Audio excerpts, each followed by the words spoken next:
thrilling installment of Absolute Weird Science. I'm rocking a big-ass sword, Eric Shea. And I'm Jim Warner. And this is episode 11.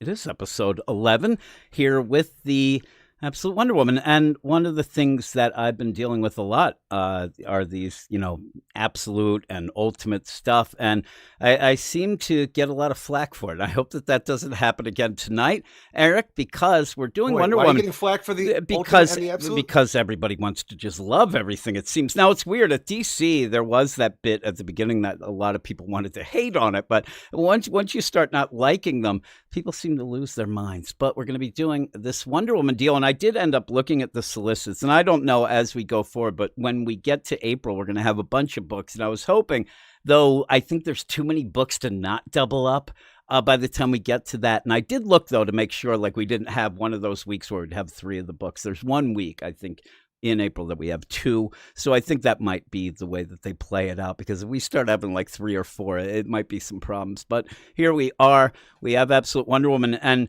just to start out the deal with Absolute Wonder Woman, we really liked the first issue.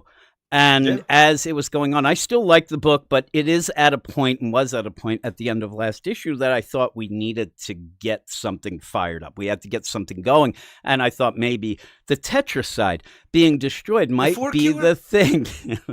It's so weird. Like some of these terms and things like that, you say it every time. And it makes me giggle because I don't think we'll ever hear it described that way again. And what are you talking about? You're never going to hear about the death of fear, the death of mind, the death of body, and the death of soul, the Tetracide, the Four Killer? The death of soul, I said, does it mean nobody can dance? You end up having the whole play of this where the Tetracide, and some people had argued with me, the idea that the Tetracide was this like, it's a great villain, it's awesome. I'm like, yeah, it's kind of just this threat. I wouldn't even call it I wouldn't call it even a villain. It's more of a threat, a Cthulhu monster that just kind of stands around. And when I was reading this, I even thought, what spell did she send? Because it seems to just be standing around. I'm like, oh, yeah, she's just making everybody not here. It's just hanging in the bay until it isn't, Eric. But we'll be getting into that. She cast that death of soul on the Tetracide so it couldn't dance its way up to the Well, sewer. That's the thing. It probably was going to start dancing it up as it went in. But yeah, the whole idea of it, though, it just... here's the thing. Two things that I want to just spell out before we start. One thing is the idea that these books, when you go into them and things like that, the way I go into them is, okay, what is this going to give us that we're not getting in the regular, universe and things? And what it is, a story. What it is giving us is not Tom King. So I'm happy about that. But the other thing, is why do you do some of these things? And one of the reasons is having this villain. We said it before, right when it showed up. It's there to show Wonder Woman's powers. It's there for Wonder Woman to fight against, to get us acclimated to her, what she's all about. Person. And by this point, I'm not so sure that it's succeeding in that fully, but we'll see. What are you talking about, Jim? We're spending all this time. We're using magic spell after magic spell to show you the length, the process, and all that she can do in order to defeat evil and show us true justice in man's world. Did we see a lot of that? Because again, she got a sword slapped away from her, and then she made a spell on the city. Arm. Well, she did, and now she has an arm that looks like a lamp. But we'll end up changing that as well. And I'm actually was waiting because everybody wants to yell about stuff, especially say on Twitter and things. I was looking to see if somebody was yelling about the idea that she didn't want that mechanical arm anymore because she needed something better. That Wonder Woman ableist. I was waiting for it, like, oh man, I love that. Even if it was somebody saying, I love that arm, it was so cool, though. We kind of thought it was a little quirky. We kind of didn't like it, but... I think it's not one of Hephaestus's best jobs, whatever. No, I actually thought it was going to be one of those, and it happens a lot in music, where you'll have a guy be a producer and then doesn't like what's going on, like, yeah, don't put my name on that thing. Like, Hephaestus is like, take my name off of that. Yeah, made this song.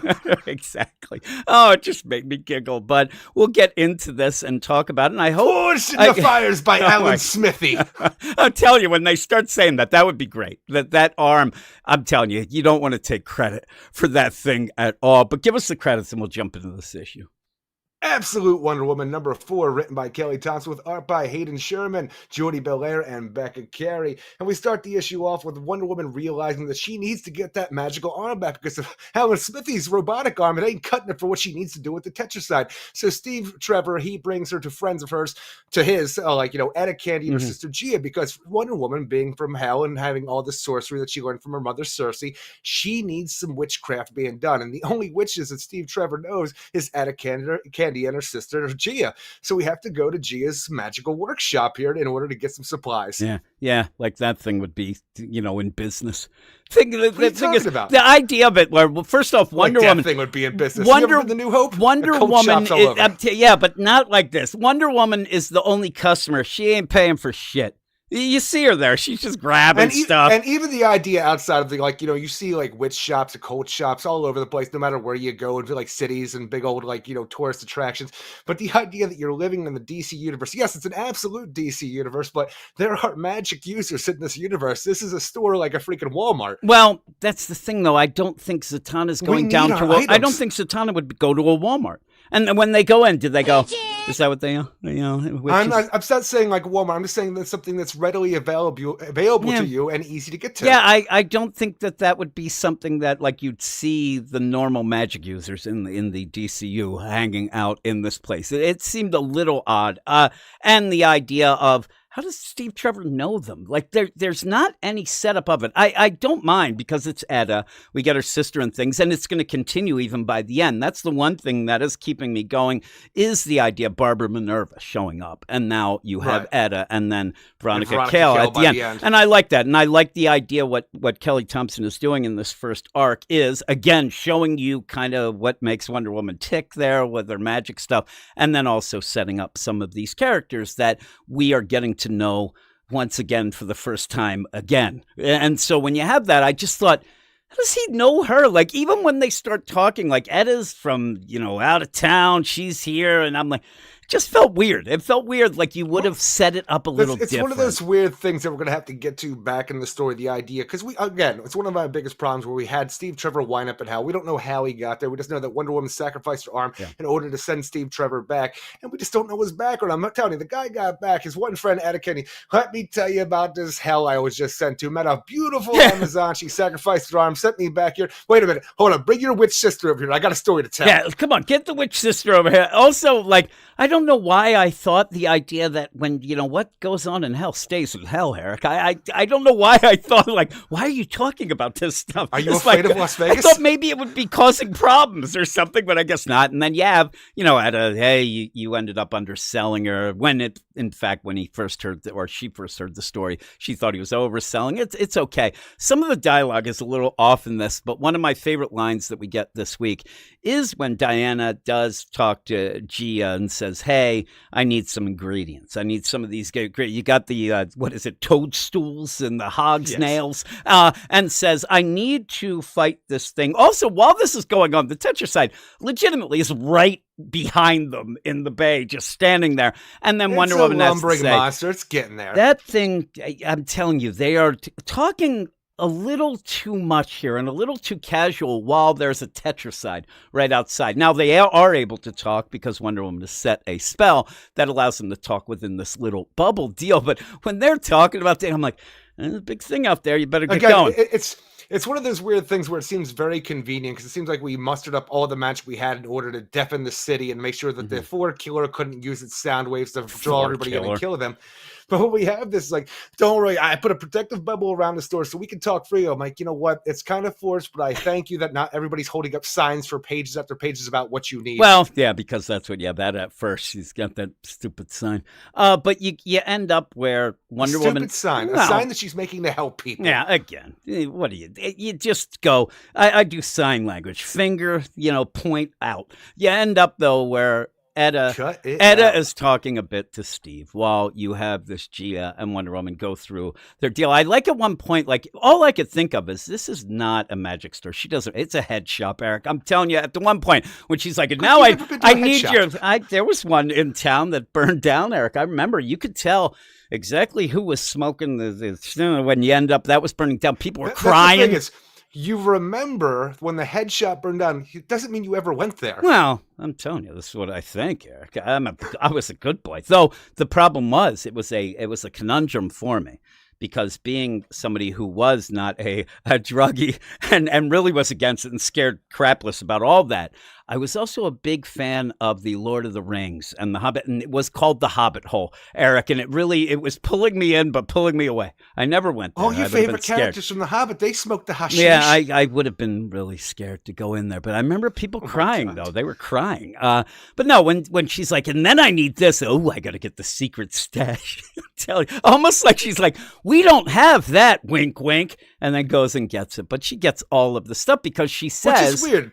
Because she gets all this stuff because Wonder Woman has a list of ingredients she'll need for her ritual in order to enact her magical arm once again. And she is like, I don't know that we'll have a skin of Prometheus. And yeah, Wonder but that Woman was replies, never really like, wasn't that weird? Ironically, Gia, most of the ingredients hardest for me and my mother to acquire are quite common here. Let's see. Black walnut, yucca root, witch's burr, and Gia's running around. She's getting all this stuff. I'm like, did you have the skin of Prometheus in your Why knapsack? Did she bring it up? Why did I? Because he's just like, hey, I'm gonna need some things, and she's right away like, oh, I'm not gonna have that, but.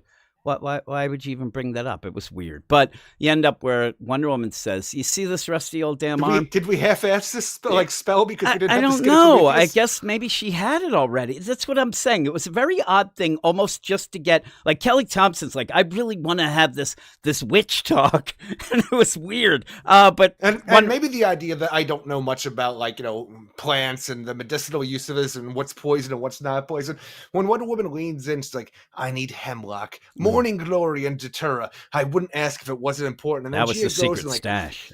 finds a safe and stuff like that, puts on gloves in order to pull out the thing. I'm like, I think this is supposed to be important, but because of my lack of information about what these, I know hemlock's trouble, stuff like that, but exactly, but can you not touch it with your skin? I don't know. Well, to me, she has a metal arm at that point, but the idea to me, no, I'm talking about you. Puts the gloves on. Yeah, she has. Well, she doesn't want to taint the samples there, Eric. She's got to go to the secret stash. At one point, I'm like, what's she doing? Tuning in Tokyo? It looked like she was using a radio.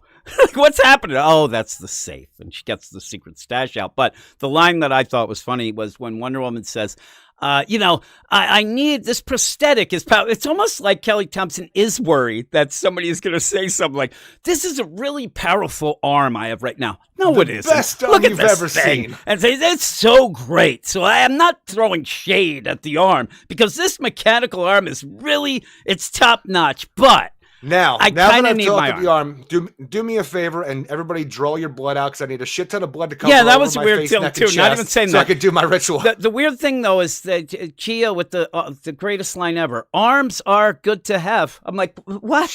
What is that? She's been put in a strange situation. I'm not good with small talk when people approach me with weird things out of nowhere either. She better be good at small talk. She's got to work the magic here because this shop is going under if she doesn't. I'm assuming she's great at small talk. It was just a weird line to have. Arms are good to have. Again, I think Kelly Thompson's running scared that people are going to yell about it. But yeah, now they're going to get blood.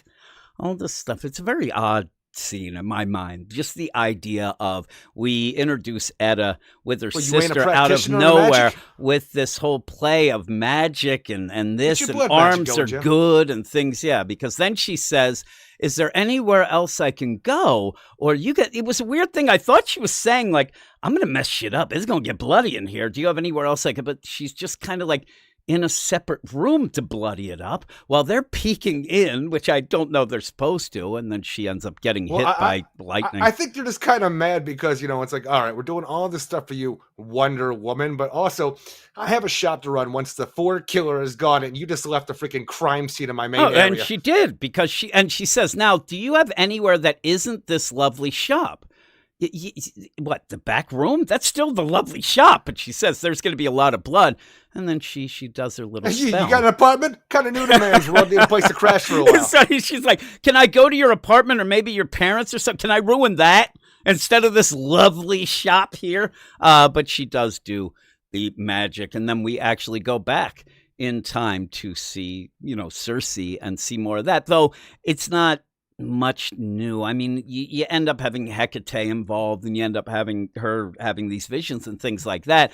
But you see the sacrifice that Cersei she's getting making. visions from Hecate. Yeah. And again, I was hoping to see more like what the hell was Steve Trevor doing when he went to hell, or maybe a little bit more. I agree, just but have you this. you see from this flashback that like this is a greater purpose for Wonder Woman being sent to hell as a child and being put in the care of Cersei. There's all of these dominoes that need to topple over for the prophecy to come true that Hecate is working towards, and Cersei is a part of this and has these visions from her she's the most beloved child of Hecate, and she's been put in this situation where she's been cast down to hell against her will, hates everything to do about it, and Hecate let it happen, but Hecate needs her to be there in order for this future to be come through, become possible. I was expecting a little more, and I'm still expecting more to come down. But the idea, I want to see more about the Amazons. I want to see more of what the gods seem to do and maybe what they're up to. This seems like it's Hecate saying, okay, we're going to finagle our end of this to use Diana for what we want. But in fact, it's going to end up, hurting you, just like any mother when the daughter leaves. And it kind of just felt like just not enough.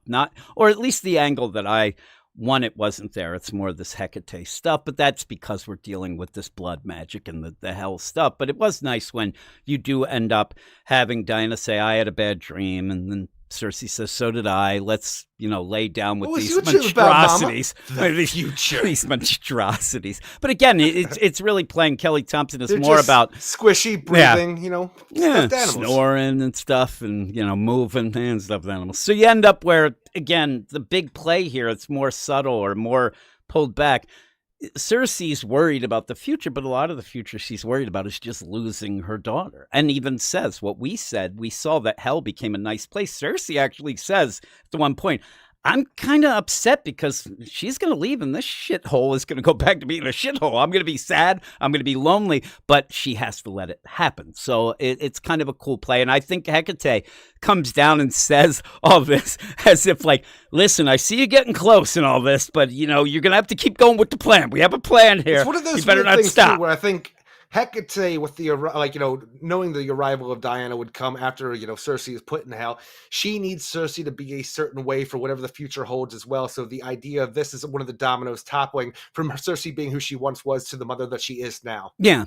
So you end up, and again, she says what she's worried about is the future, and then we go back to Gateway City in the now, and you got a bloodied up Wonder Woman who comes out, and I mean, she gets a magical arm. She's got a lot of blood on her face, and when she comes out, they even say, you might want to wipe that off. You might want to wipe that blood off. It is kind of disgusting. And this is the thing that we now verify has hepatitis like Tommy Lee. Now, luckily, Tommy Lee wasn't around to give blood, or there'd be real big problems there, allegedly, Eric. But she ends up in, again, this is like the pacing is kind of weird. It ends up at one point, I think you had to pick it up, but then some of the things, though, are nice. Like you said earlier, Wonder Woman stops to ask Etta, hey, what's up with this note? Were you going to go help? Now, in the meantime, I don't think she should go full out of that was a good thing, because she has told everybody, you got to get the hell away. But it's a good thing that she was showing that she was going to help others. And you get a little background on the idea that she used to be on the police force. Yeah, I hated that dialogue. I hated it so much. Again, I'm telling you, it's there. It's not well done to the point where it feels like it should fit during the end of the world as we know, with the floor killer coming down the road, like the REM song. Yeah, end up with that though. She says, "Oh, it was your." It was. Your job is something with protecting people? And she goes, yes. I mean, no, it used to be I'm a detective now in Gateway City. And now? Oh, now I'm a private investigator. And then Diana goes, so, similar work, but now you work for yourself, yes? Now, if you just told me, hey, I used to work doing this job and I'm kind of going off and the idea that Etta says back, you have quite the way with words. What? She says you were one thing, now you're doing it yourself. There's no I imagine when she tells people this, normally it's like, oh, you were a police officer. Oh, that's great. Oh, you're a PI now. Oh, what a demotion that is. How'd you fuck up at work? She didn't say that it was worse or better. She just says similar work.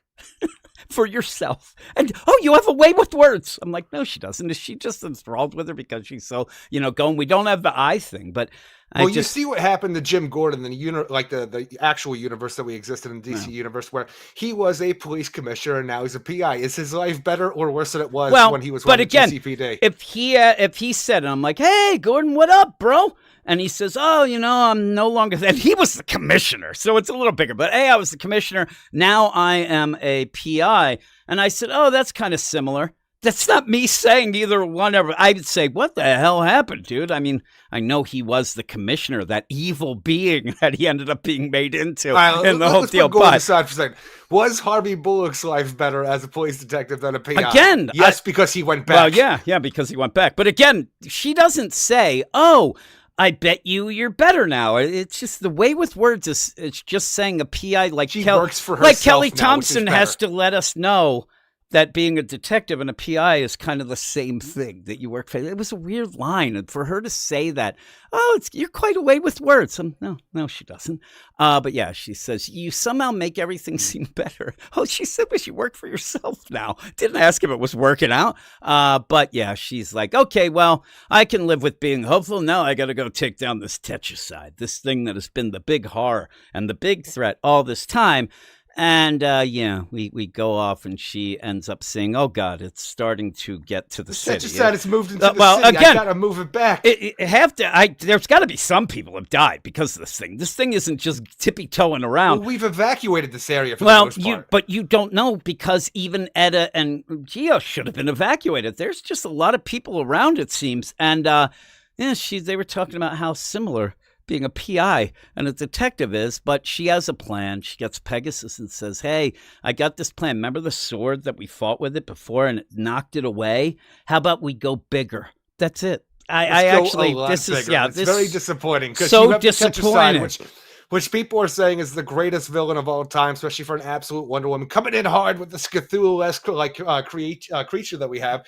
And it's like, all right, I tried this sword before. It didn't work out. I had to lose my arm. I lost the sword. I'm going to summon the sword up again, but now I'm going to do it like it's a summoning in Final Fantasy VII on a Cloud Strife. The biggest goddamn Cloud you've ever seen in your life. So I can, then when I have the Tetracide where I want it, because I have to create this magical potion to create screams of unmerciful nightmares to draw the Tetracide back to the shore, away from the buildings, away from the people. And once it's out there, I'm going to take this big ass sword. I'm going to do a freaking summoning spell. I'm going to slash this thing in half immediately.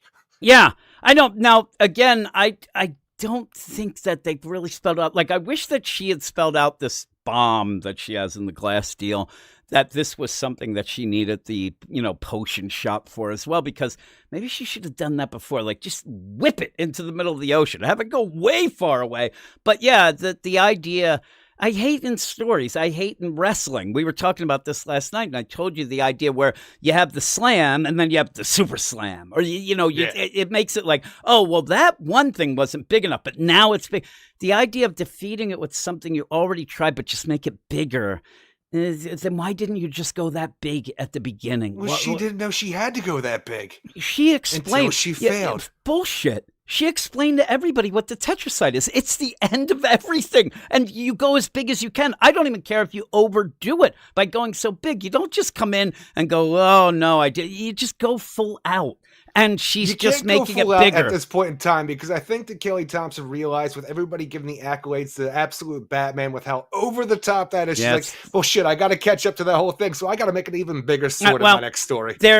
Here's how I'd explain, and a lot of people don't like Dump Truck Batman either, but the idea Dump Truck Batman is so big, it's just ridiculous.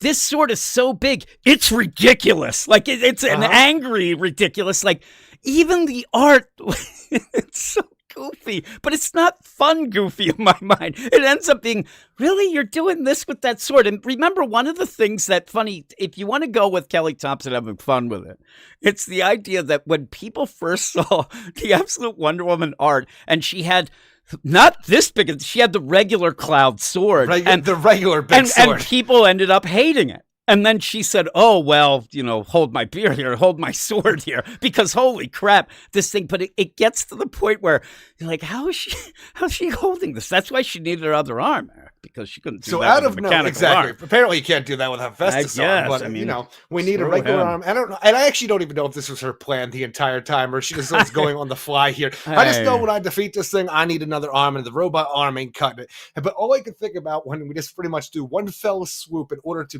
defeat the big bad that we have here, I'm thinking to myself, okay, we've defeated the 4 killer. Just cut him in twine with one freaking swing. What happens to the Harbingers in Harbinger Prime? Well, who are they harbinging but for they're now? not harbinging anybody. They're out of a job. no. Now they might be PIs now, and Wonder There's a Woman will lot, say Wonder that's Woman. a great new. You're working for working for yourself. yourself. That'd be funny if Harbinger comes in. Harbinger Prime comes in and is like, "I'm just going to take Tips over his the new world." fedora at her. Flips a coin. Just imagine this gigantic monster Harbinger thing hiding behind a tree or trying to hide behind a tree, taking pictures of people going into hotel You rooms think to cheat that's on what the it wife. takes to be? It's just Harbinger. I just get the idea. Word gets off to Harbinger. Harbinger's like, what the hell do I do now? Heads off to Marvel. Where's Galactus? I got to find him. Because, yeah, it just ends up just slicing it in half. And again, Silver Surfer, it's PI. kind of a cool visual. I mean, you see like the organs and stuff, and it's kind of disgusting, but kind of neat. But it's not really, because you ended up having all it's these. kind of disgusting, but also it's kind of neat. Well, you know, I guys? always like cross sections of things like that, so it's kind of a cool thing, but not. But also, I'm just intrigued and disgusted. this is the big thing. Amazing. And some of the people who ended up talking to me, I'm like, "What is that? The stomach?"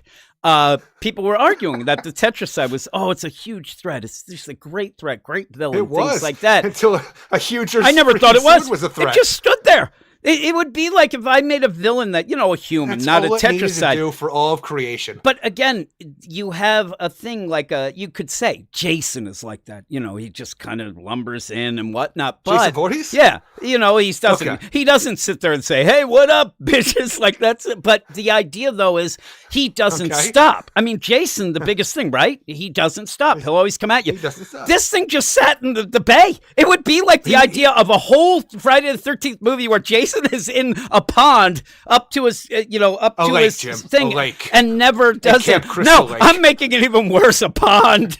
He's there. It's up to his knees, and he just doesn't move. And they're Friday like, the 13th part what 3, what gotcha. happens? What's going on there? 3D ends up like, he's going to attack us eventually. So what about when Jason gets lured into an opening in the beginning of Jason Goes to Hell, and he just stands there as FBI agents shoot mortars at him and blow him up to smithereens? You have that there. At least you have a visual, and it's this thing was, and also And it's the 9th movie. just to point out the idea too that when I said he's now in the city, oh no, whatever.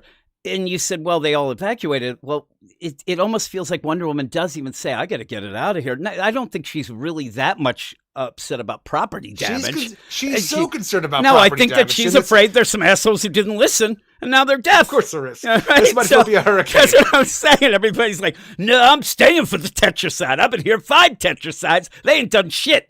Do you think they named it as like, this is Tetracide, like Francine or something?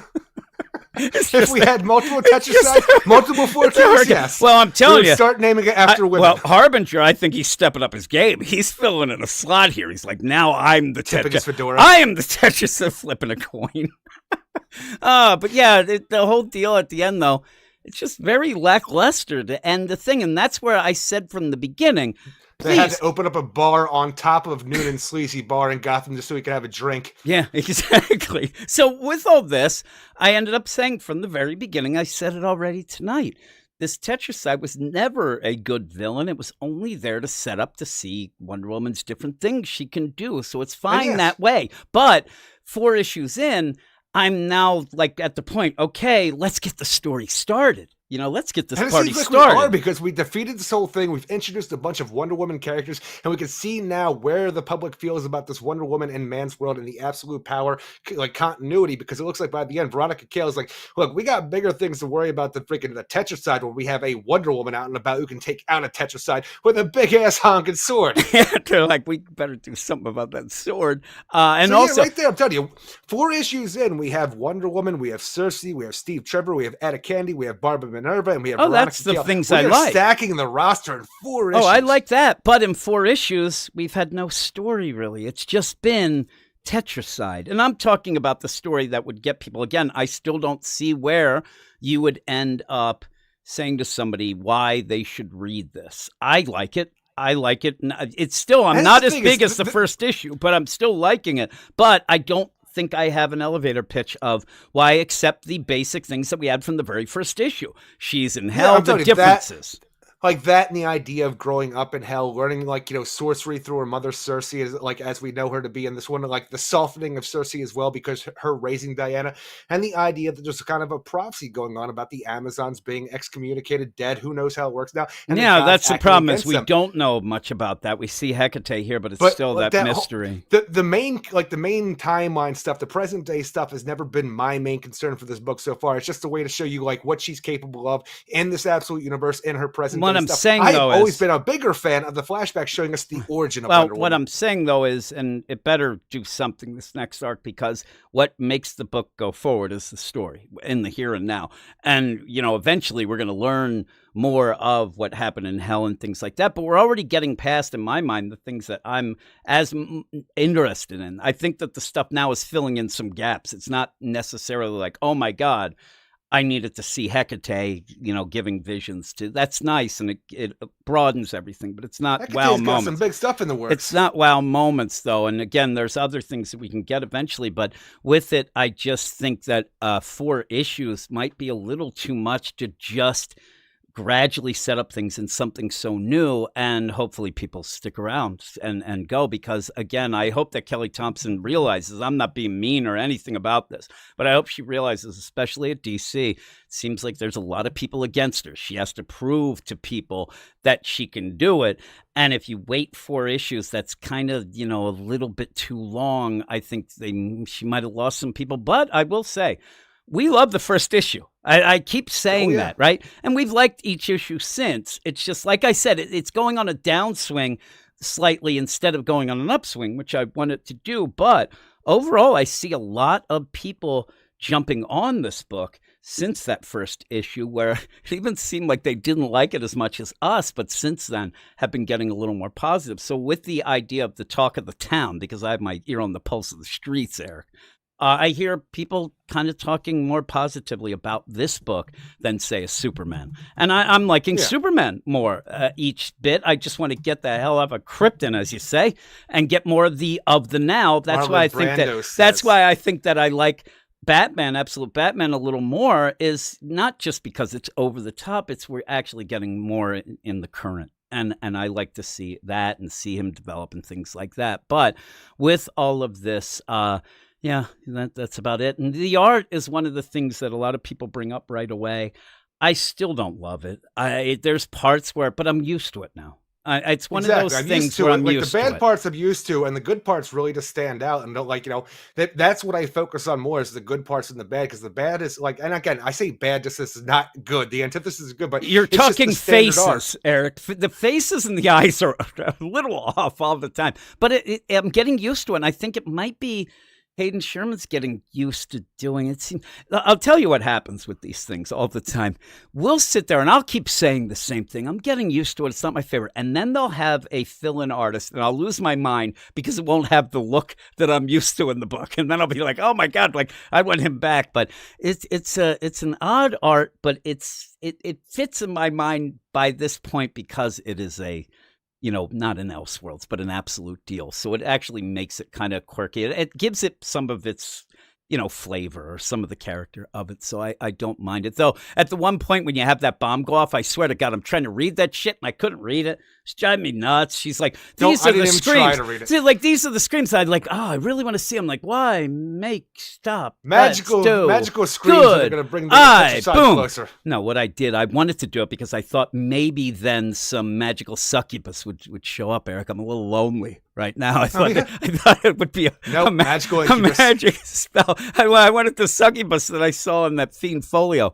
Holy moly, that was sexy back in the day. But by the end, you just have the Tetracide taken down by a giant sword, and that is a little lackluster. But really, Kelly, the thing, and as my final point though, you get that, and I'm like, really? Oh man! Then you turn the page, I'm like, oh shit, Veronica Cale, I'm in. Yeah, I love I'm that. telling you, the whole idea. You have this new character, Gia Candy, come in, the sister of Etta Candy, another witch that could be really big for this book overall. Bringing in Etta Candy and Veronica Cale, like you were doing some really cool stuff here, even showing the magical prowess of Wonder Woman and what she's capable of with her magical powers that she learned from her mother Cersei. But when you get to the Tetracide, it's like, oh, this big thing you built up for 4 issues because it is the 4 killer is now done in one fell swoop. It is funny, and I'll mention, and we didn't at the beginning, the idea that we are recording this live on YouTube, and if anybody wants to get involved, if you're listening to this post-haste or whatever you say, the idea that you go and we end up on Friday nights at 7:15 p.m. Eastern Standard Time to do it. But I laugh because Phantom Flame in the comments ended up saying Batman turned him up because he chopped off someone's arm. I'm like, it's funny because in that book, Batman chops off a guy's arm, and that's but in this, the villain, Tetracide, chopped off Wonder Woman's arm. See, it gets it right. The villain did it, Eric. The Tetracide.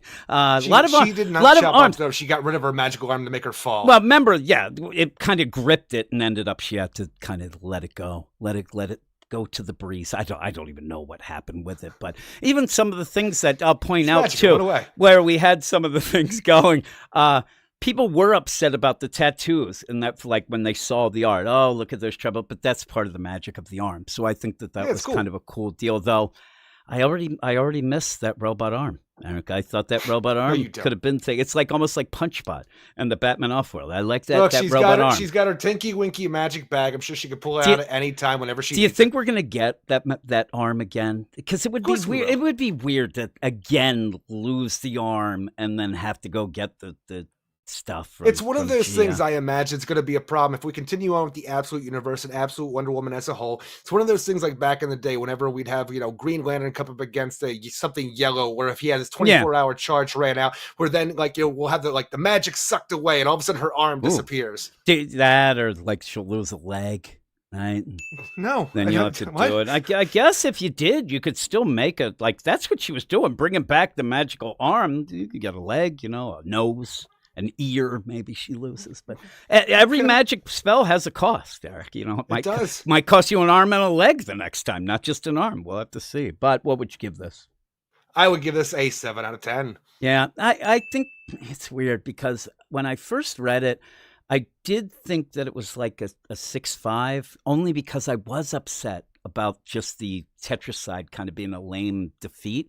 I'm a 7 now with you. With me and you talking about it, I actually started liking it a little more. It always happens. And that's the sign of a thing. Either you read it a couple times and it gets better and better, or it gets worse and worse. But I do like this. I do kind of like this. So I'm telling you, the worst part about this issue overall is the big bad going down so easily. Yeah.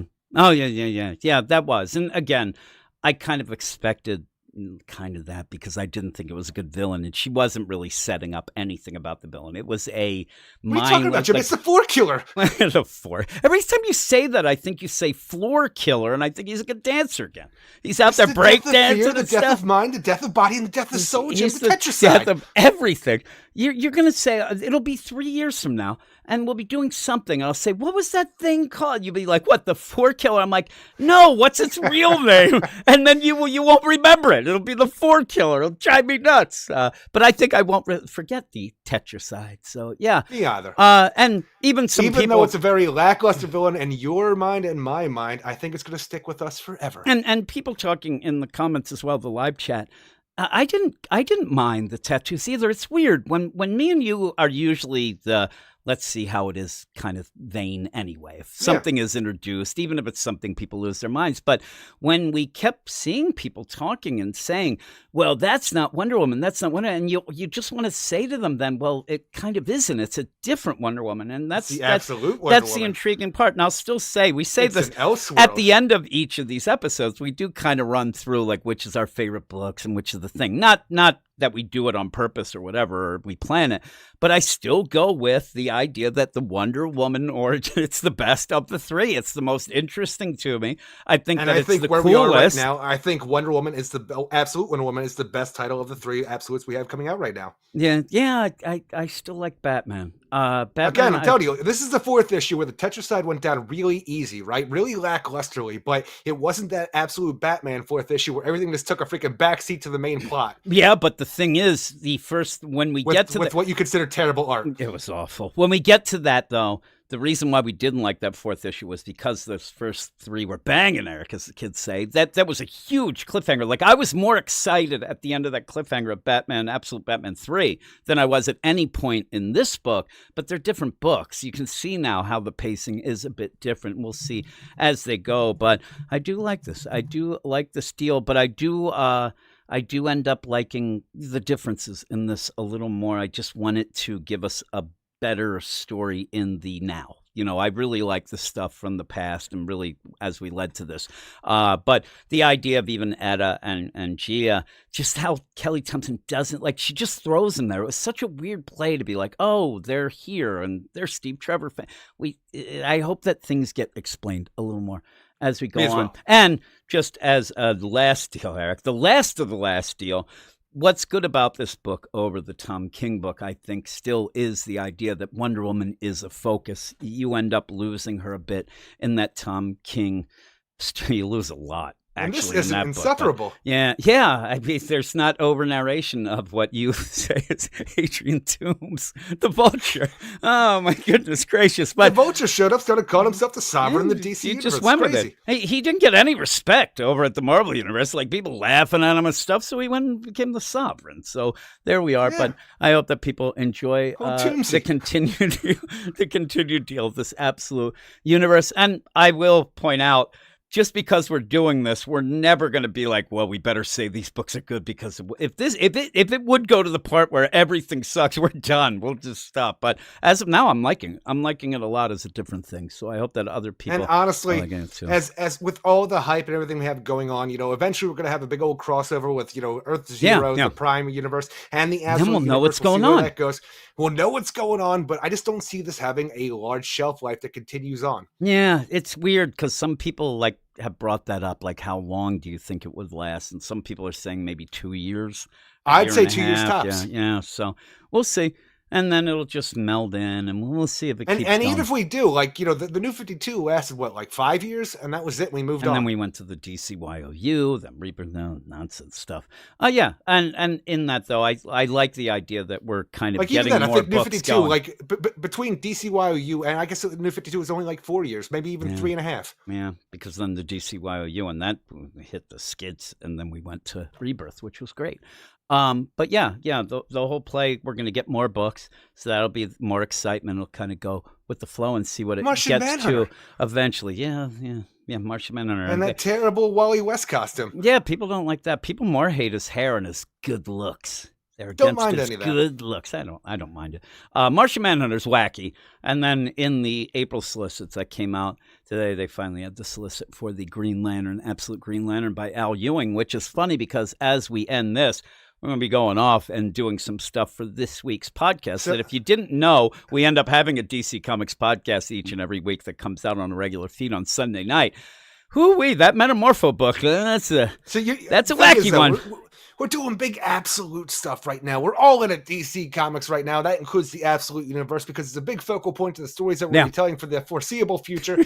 Will Al Ewing, with how important the Absolute Universe is to overall, actually take it seriously? More seriously than Metamorpho the Elephant? I hope so. Where's the late 1960s today? Yeah, that's you read my mind, Eric. I'm sitting there when I'm reading it, and at one point in that book, I'm like, wait a second. They're like, hey, Daddy-o, I'm the and then they're yelling about the internet. I'm like, get out of here. You're driving me nuts. Oh, there's Commissioner Vandal Savage. What the hell am I reading? Yeah. I still have to read a couple pages, or will I?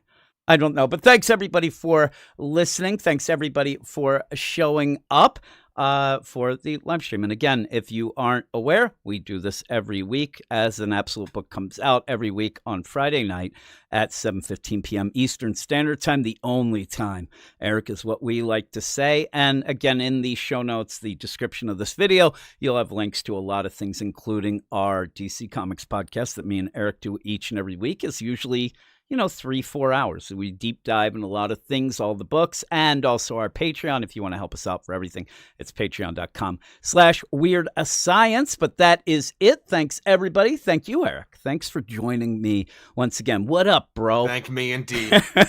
But that's it, everybody. Thanks a lot, Eric. What do we say at the end of the Absolute podcast?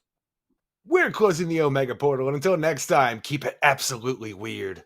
You are all weirdos. Weird science is the revolution. Weird science is the revolution.